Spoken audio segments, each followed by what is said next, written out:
What's good, y'all, and welcome to the Should You Summon concerning the YURI banner. If you click on YURI, obviously you see two reasons why you should summon for her, though let me tell you why she is a one-trick pony.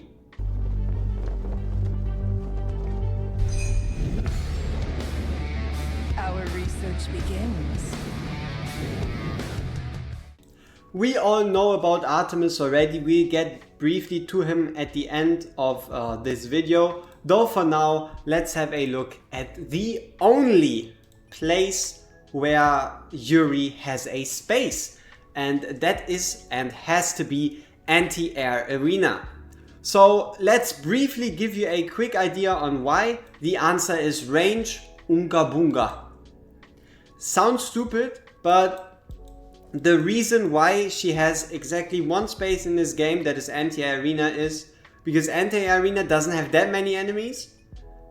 And if you have range, you win. Because it's all about either letting the enemy completely fuck up and you pushing the percentages down to 100, or at least just getting more percentages than the enemy, right? You can see already with the very first ultimate in the beginning, she is able to hit the enemies, meaning we are going to be losing around up to 10% already right here.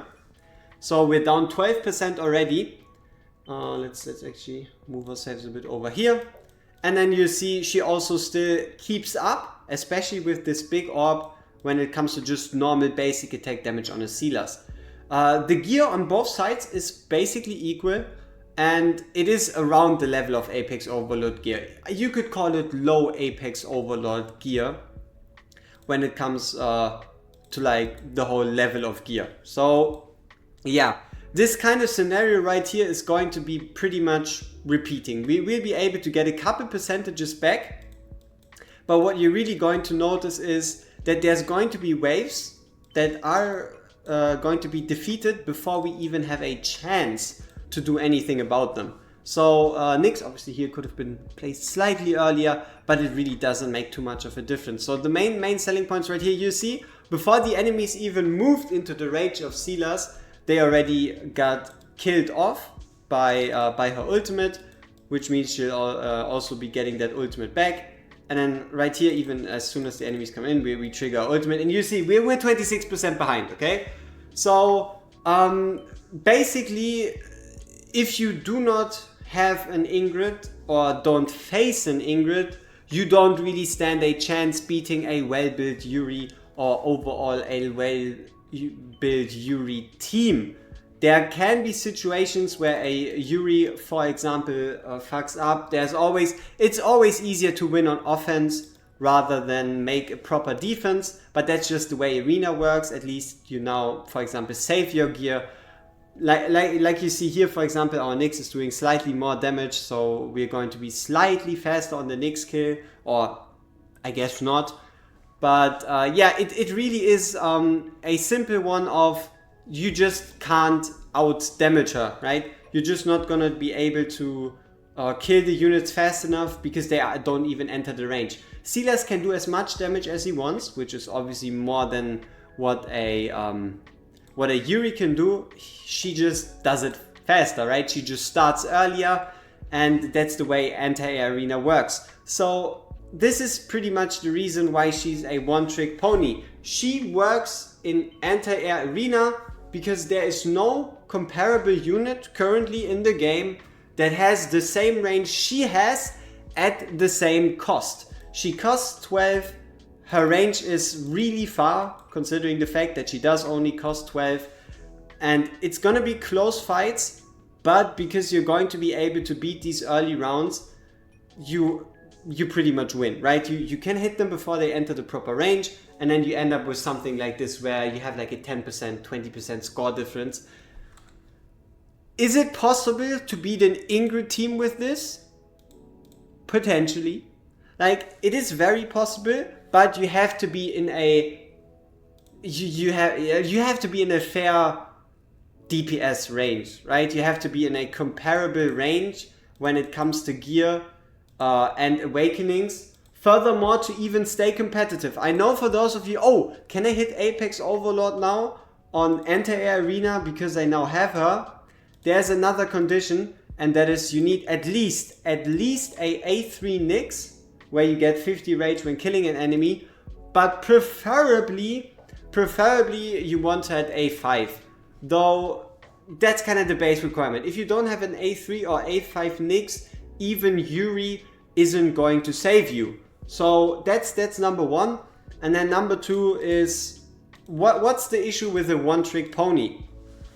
The issue with a one-trick pony, unless you're looking for the two specific reasons that she's shaking around right there, is exactly that. She works in a single piece of content. So if you want to pull her, if you want to compete at the highest level in anti-air arena, a single arena type, then by all means, go ahead, go for her. If you're just looking for looks, if you're just looking to collect, by all means, go for her. If you're looking for someone to take your gear rate 3, even Pelagios Codex, Zealous Codex, any other gameplay stage to the next level, she's really not going to be it, because yeah, she just doesn't do enough damage. She really isn't a true AoE unit. You've kind of seen it already there in Arena briefly, that even though she kills targets, as soon as the targets go past, like let's say for example 5, she just can't do it. Furthermore, depending on how high the defenses of the enemies are, it's going to get weaker and weaker. Yes, she has her defense reduction of 25%, but it also only works when she triggers either talent or ultimate, and what really truly holds her back is this basic attack. So technically, if you wanted like a rating, it would be like S+ for anti-air, and then maybe an A on average for everything, more close to like a B. She just works. She's nothing special, she's nothing crazy, she just works, right? That's kind of the thing. And also keep in mind, if you do not have a Kigiri, you're not going to be able to do what other Yuris are able to do. So if you do not own a Kigiri, there is a non-significant chance that your Yuri is still going to lose against an equivalent Yuri just because you don't have the bond skill. So yeah, one trick pony, if you're really just looking for an anti-air arena solution to potentially have the chance to beat up an Ingrid, then yeah, by all means, try going for her, go for her. But besides that, it is what it is. Range Unga Bunga is the solution for anti-air arena. So now the real question obviously is, can you beat a Praetus Ingrid team like the one right here for anti-air? And the answer would be yes, but no. So you can only really beat a Praetus and Ingrid team if you have an advantage somewhere. Be it that the Praetus and Ingrid timing is slightly off with the hammer, or with the AoE not one-shotting everything, or be it that your gear is superior in comparison to the enemy you're facing. Pretty much in a scenario where you have an advantage somewhere, you can win, but if all things are equal, plain and simple, you're not going to beat a Ingrid and Praetus team, but at least you're getting very, very close. That is your one-trick pony Yuri team, though it does kind of require like an Yovar and then like A3, A5 Nyx and potentially then like a Hatset. So it works, it's just not quite equal to it, but it is very, very close. So the next segment is going to be quick fire, looking over Artemis and the banner, and then after that we take another peek at Beelzebub, just so you kind of get back into what he really is capable of, just as like a mental refresher, because he's supposed to be coming in, I think, a week, maybe maximum 2. So yeah, Artemis, if you need someone for Gear Raid 1 or Gear Dungeon 1 because you haven't beaten the last stages yet, absolutely go for him. Besides that, the real place you would kind of use him for is obviously when you need a bit more AoE damage while also providing a healer. And if there's like a boss that either has a revive mechanic or a self-heal mechanic, using Artemis to stop the self-healing really is the way to go. So for example, you could be stopping a Toreador in Void Rift from healing back up after fully defeating him, or a couple other examples, but it is not really that widespread, and his main focus really is Gear Raid 1, Gear Dungeon 1. Besides that, Baron, obviously if you don't yet have a Baron, Baron is one of the strongest, probably second strongest epic tank in the entire game. Top 5, maybe top 7 maximum when it comes to all tanks in the game. Lily actually is quite amazing for the fact that right here she has the ability to prevent fatal damage one time for an ally in range and immediately grant that ally a shield. There's only one single content, it's kind of like the banner of one tricks, where you really want her, and that is, or has to be, GVG. If you do not have that Carnelian, or if you want to build two Carnelian-esque teams, then Lily is your go-to unit, just because of the simple revive, because it can be very, very strong and be the make or break for your GVG. Otherwise, Kalina, yeah, she does true damage. Does she do a lot of damage? No. Does she do a lot of true damage? Also no. She kind of just, yeah, she exists. So she's a single target mage. She does true damage, but she just doesn't do enough. Even with awakenings and also pre A1, she stuns herself with her ultimate, rather than what you could think, the ability to stun something after ult. So you need to at minimum A1, or she's doing negative damage, but even then at A5 with good gear, that works. It just, the big thing that holds her back is obviously right here, the talent cannot make crit hits, and that's really where it's at, because she can't crit. She's losing out on a lot of damage, because crit damage as a stat just doesn't work on her, and you can only stack so much attack before it kind of like caps out, and you can't really get any further. So yeah, that's the rest of the banner. Now let's quickly have a look at Beelzebub again. So Beelzebub, simply speaking, he's an inspiration unit that also has a tendency to deal damage. What could be a hindrance for him dealing damage? The fact that he only has 2600 base attack. That could be a hindrance, but something that kind of makes up for it is this exclusive art, the fact that we all will be getting the opportunity to craft, which is Carrion's Call. So Carrion's Call increases attack by 20%, Beelzebub guarantees a crit hit on enemies damaged by putrid flies within 5 seconds, and he deals 30% increased damage. Putrid flies refers to pretty much his ultimate, where he summons them, they generate a vortex, so they pull him in, they apply a slow. So pretty much what you're getting is a unit that does inspiration while also providing magic vulnerability at 10%, upgraded at the A1 to 20%, as well as providing a 75% slow, which is pretty much the strongest slow that we have in the entire game, while having a very unique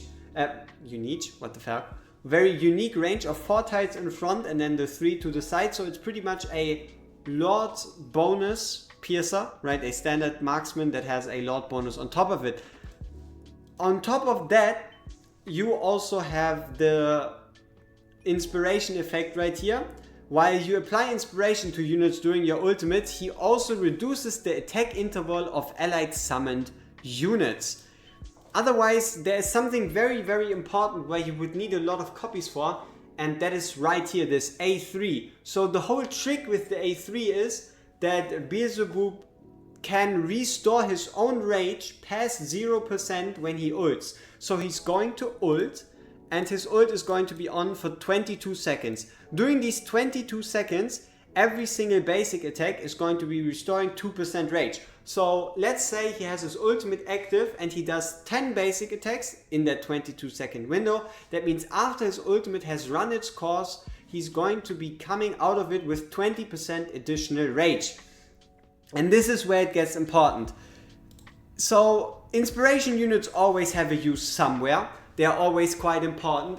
Somewhere you can always use them. Let's say Guild Boss 2, you can use one inspiration unit in one team, one inspiration unit in the other. His range is rather unique, and he also brings the slow and the vulnerability, so he has his points. But just from an inspiration standpoint, he's worse than Dolores, and there's a very simple reason for that, and that is Dolores' rage regen capabilities. Ever since, even before it, but ever since Dolores' exclusive artifact, which gives her a 100% chance to restore rage, what you need is, you need his A3 to even have the almost close to the same uptime, but basically with this exclusive artifact, Dolores' uptime is just higher. Dolores' inspiration turns out to be slightly higher even. So if you're just looking for the best inspiration hero, it's going to be Dolores. But if you're looking for a package that has a slow and a magic rest and also the reduced attack interval on top of it, then Beelzebub is just stronger. Now, just something that's also quite interesting and also quite nice right here is we have new filters, which is this tag filter system right here. And we can use this very simply to search for every summoner in the entire game. So let's have a quick look at who does he actually reduce his attack interval for. Who is he actually going to help out? And then right here straight at the top, you have one of the main reasons why my guy sounds so desirable.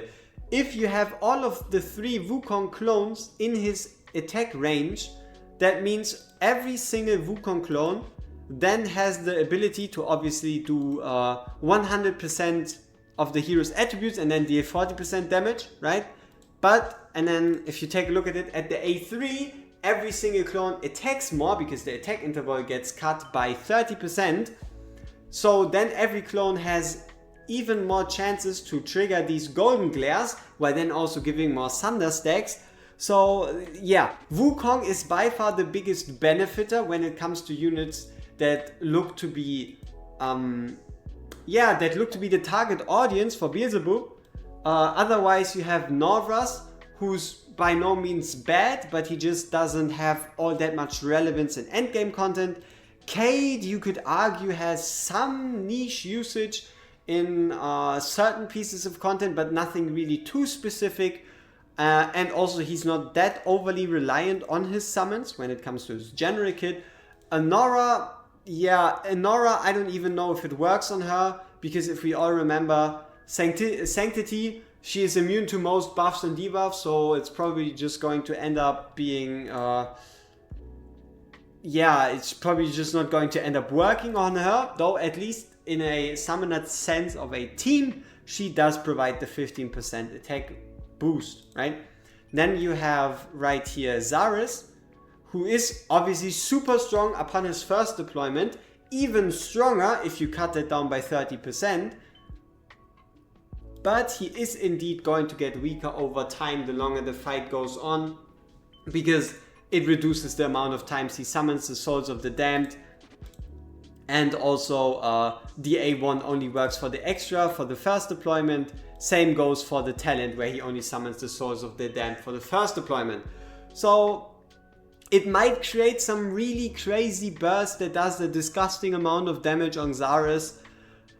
But it's a bit hard to say. Kriya did get a rework, but the main thing holding Kriya back is obviously the fact that she needs to kill to summon her Stormcrows. Though even then, there might be a world in which you could use a Zaris and a Kriya to successfully clear gear rate 121, my bad. Then we have Beatrix, who kinda does the same thing, where she summons these Dream Eaters when a unit dies in range. And also she gains rage when these guys get summoned. She summons them during her ultimate, but she's not really that much talked about because she's just a decent AoE mage, nothing too crazy. Though there is a chance that this obviously all changes somewhat when you introduce a Beelzebub into the mix. Lastly, we only have Cyrus, and Cyrus's skeletons really never were all that known for their damage. So at least for Cyrus is really not going to do much. So the biggest hope, biggest carry of the Summoner faction in regards to Beelzebub for now, there could be other heroes coming out in the future, would have to be Wukong. So yeah, that's kind of really it. And the real question is, how much does he increase his damage? So yeah, this is kind of like the Beelzebub showcase slash what he can do in a nutshell. And keep in mind, A3 is really, really important on him.